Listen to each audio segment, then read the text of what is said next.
Hi, this is Shiva Rajaya from vitalcoaching.com. We are talking about vital sex and tantric sex, and the topic for this video is how to explore your sexual shadows. When it comes to sexual energy, of course, there is something that is quite mysterious there.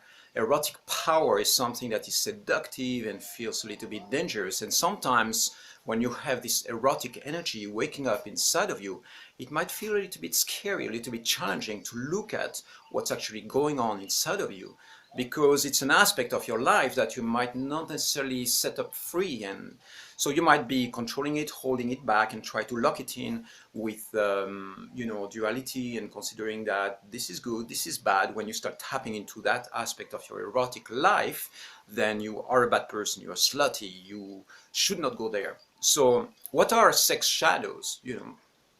Sex shadows are anything that has to do with exploring the limits of what feels comfortable to you.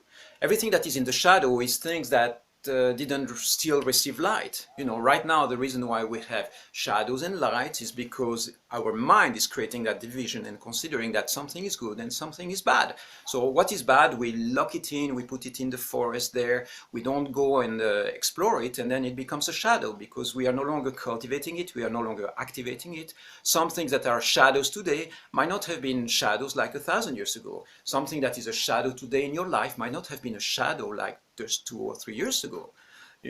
And something that was a shadow maybe 2 or 3 years ago might no longer be a shadow today, because it might be something that is out there, it's clarity, it's exposed, it's in the sunlight, and you're no longer afraid or scared, and it's part of your life. So the idea of shadow and lights are really distinction that we make internally. And as a society in general, we also tend to make that distinction. There are certain sexual practices that the average being might not be too comfortable with, and certain practices that everybody's comfortable with, at least in private.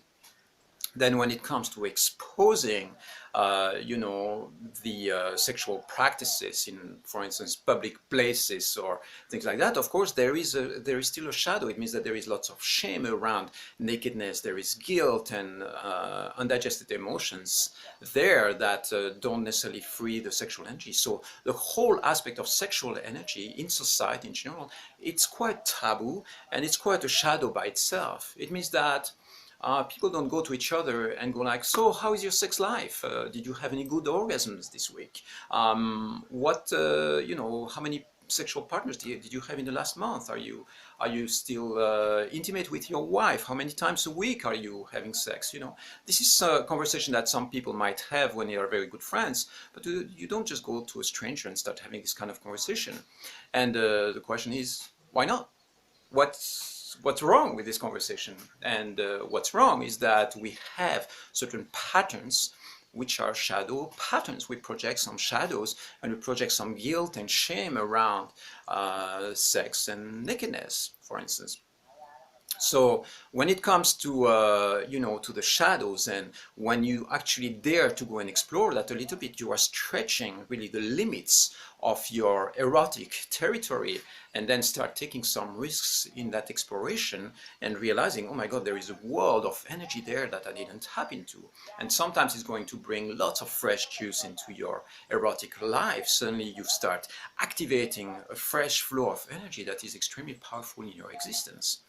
And there is the myth of Eros and Psyche in Greek mythology, where my interpretation of it is like Eros, the sexual energy, comes and conquers the mind and conquers the subconscious mind and starts creating fantasies. So this is the play of Eros coming into the subconscious mind area and really seducing and bringing in ideas of sexual shadows or sexual energy within the space of Psyche. And so the two of them start making love, and eventually that's what we call fantasies.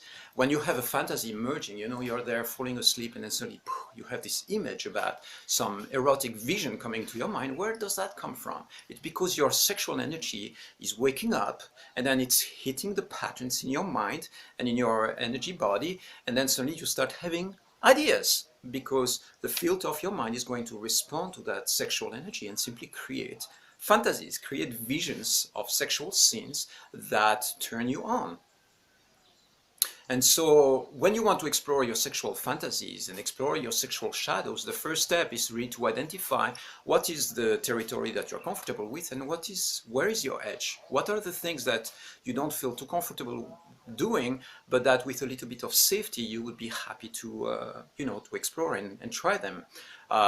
So that's identifying your shadows. The second step is really to create a sense of safety, and this means that if you engage into your shadows and start exploring them, exploring your fantasies, very often it means that you want to make sure that you're not going to get a backlash out of that, that it's safe to go that way, both physical and also emotionally with your partner and your lover. If you express or voice a sexual fantasy to your husband or your wife, and the consequence is that they decide to divorce you because they think you are extremely dark and dangerous, then that would not be a very positive victory into your sexual exploration.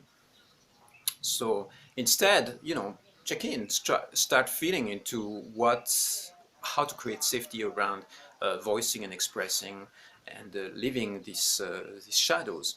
Another aspect is, of course, creating a sense of complicity with your sexual partner or sexual partners, and so that they are on board with giving you space to express these shadows.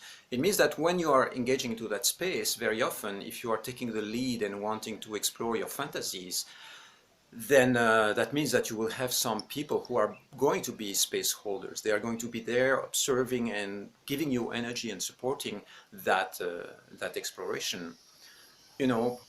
What are those shadows? What are the kind of possible fantasies that you might have? Some of it can have to do with threesomes or engaging with other people into the sexual space.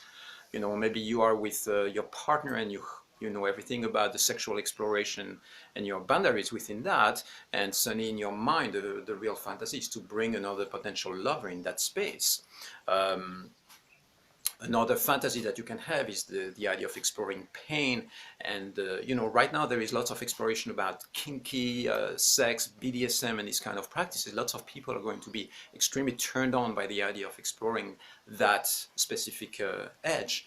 The idea of dominance and sexual restraint, sensual or sexual dominance is a powerful one as well. The idea that you totally lose control and allow the other person to dominate you within that space, or taking also the dominant role. This is another shadow or another aspect of a fantasy, sexual fantasy that can exist inside of you.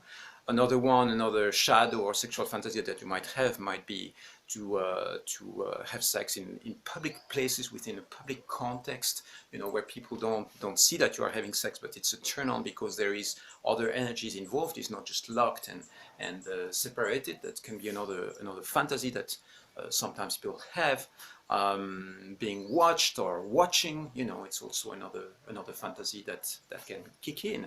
If you are a couple and you have another couple with who you feel really comfortable, the idea of having sex in the same space might be a turn on for some people. So the reason again why all these things are shadows is just because they are not common. Most of the times, people are not exposed to them on a regular basis unless you already have a more free sexual life, but otherwise very often those things stay within the limits of your fantasies. And yeah, what happens when you explore your shadows a little bit more is that you actually expand the energetic and the emotional potential that you engage with in sex.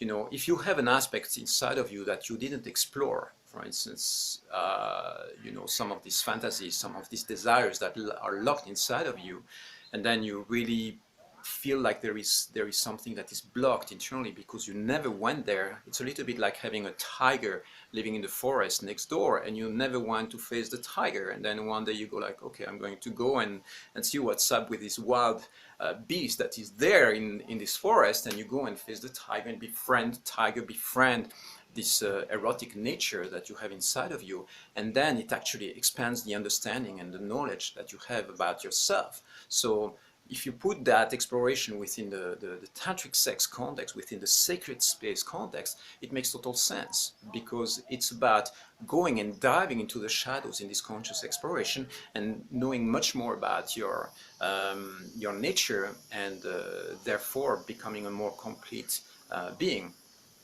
Don't get me wrong, okay? I'm not saying that you must absolutely go and explore these shadows. Every person makes their own choice, but the benefits of going there sometimes and diving into this shadow exploration has the potential of expanding your sexual or tantric potential immensely, because if there is something, an aspect of yourself that you're really afraid of, then it's going to lock you in fear. Whereas if you go and face those fears and go and face what's out there, then eventually you go like, oh, I can relax. I've been around the planet 20 times and I know what's going on this planet. So that gives you a sense of trust that you can start engaging then into all aspects of your life, rather than being locked in a state of fear and yeah, and mistrust.